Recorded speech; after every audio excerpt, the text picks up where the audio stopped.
സിമിയാമി പോഡ്കാസ്റ്റിലേക്ക് എല്ലാവർക്കും സ്വാഗതം. അപ്പം എന്തൊക്കെയുണ്ട് വിശേഷം? എല്ലാവർക്കും സുഖമല്ലേ? കഴിഞ്ഞ ദിവസം സ്കൂളിൽ നിന്ന് കുട്ടികളെയും കൊണ്ട് പിക്നിക്കിന് പോയിട്ടുണ്ടായിരുന്നു. ദുബായിലെ ഫെസ്റ്റിവൽ സിറ്റിയിലുള്ള ഫാബി ലാൻഡിലാണ് പോയത്. കുഞ്ഞു കുട്ടികൾക്കൊക്കെ നന്നായിട്ട് എൻജോയ് ചെയ്യാൻ പറ്റുന്ന നല്ലൊരു സ്ഥലം തന്നെയായിരുന്നു ഫാബി ലാൻഡ്.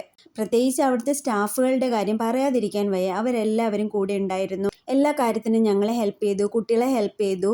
എന്തായാലും നല്ലൊരു എക്സ്പീരിയൻസ് തന്നെയായിരുന്നു. അവിടെ വലിയവർക്ക് കയറാൻ പറ്റുന്ന റൈഡുകളും ഉണ്ടായിരുന്നു. അത് ഞങ്ങൾ കയറിയൊരു റൈഡാണ് ഈ കാണുന്നത്.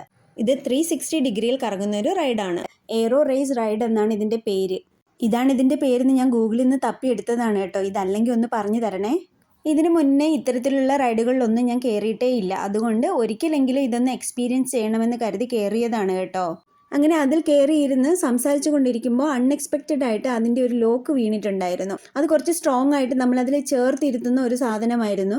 അപ്പോൾ പെട്ടെന്ന് എനിക്കൊരു ടെൻഷൻ തോന്നിയിട്ട് ഞാൻ അടുത്തുനിന്ന് ടീച്ചറിനോട് പറഞ്ഞു, എനിക്കിതെന്തായാലും പറ്റില്ല, ഞാൻ ഇറങ്ങുന്നു എന്ന്. ആ ടീച്ചർ പക്ഷേ കുറച്ച് ധൈര്യമൊക്കെ തന്നു. അങ്ങനെ അതിൽ തന്നെ ഇരുന്നു. അങ്ങനെ റൈഡ് തുടങ്ങിയപ്പോൾ പേടിയൊന്നും തോന്നിയില്ല. അത് മുകളിലേക്ക് സ്പീഡിന് കറങ്ങുമ്പോഴും മുകളിലൊന്ന് നിൽക്കുമ്പോഴൊക്കെ നമുക്ക് തോന്നും താഴേക്ക് വീഴുമോ എന്ന്. അപ്പോൾ ഒന്ന് സ്ട്രോങ് ആയിട്ട് പിടിച്ചിരിക്കാൻ തോന്നി, അത്രയേ ഉള്ളൂ. എന്തായാലും നല്ലൊരു എക്സ്പീരിയൻസ് ആയിട്ടാണ് കേട്ടോ എനിക്ക് തോന്നിയത്. കയറുമ്പോൾ എനിക്ക് തോന്നിയ വലിയ ടെൻഷൻ ഇറങ്ങുമ്പോഴുള്ള എൻ്റെ അവസ്ഥയെക്കുറിച്ച് ഓർത്തിട്ടായിരുന്നു. ഇറങ്ങുമ്പോൾ വൊമിറ്റ് ചെയ്യോ തല കറങ്ങോ അങ്ങനെയൊക്കെയുള്ള ഒരു ടെൻഷൻ നന്നായിട്ടുണ്ടായിരുന്നു. പക്ഷെ ഒന്നും സംഭവിച്ചില്ല. കാരണം കൂടെ കുട്ടികൾ ഉണ്ടായിരുന്നതല്ലേ. നമുക്കെന്തെങ്കിലും ബുദ്ധിമുട്ടുണ്ടായാൽ എല്ലാവരും സഹായിക്കും. എന്നാലും നമ്മുടെ ഉത്തരവാദിത്വം നമ്മൾ ചെയ്യുന്നതിലല്ലേ സന്തോഷം. അള്ളാഹുവിൻ്റെ അനുഗ്രഹം കൊണ്ട് ഒരു ബുദ്ധിമുട്ടും ഉണ്ടായില്ല. ഞാൻ ഇതിൽ എവിടെയെന്ന് ചോദിക്കുന്നവർക്ക് ഞാൻ ഇവിടെ ഉണ്ട് കേട്ടോ. അപ്പോൾ എൻ്റെ വീഡിയോ ഇഷ്ടപ്പെട്ടാൽ ലൈക്ക് ചെയ്യാനും ഷെയർ ചെയ്യാനും കമൻറ്റ് ചെയ്യാനും മറക്കരുത്. അപ്പോൾ മറ്റു വീഡിയോ വീണ്ടും വരാം. അതുവരേക്ക് ബായ്.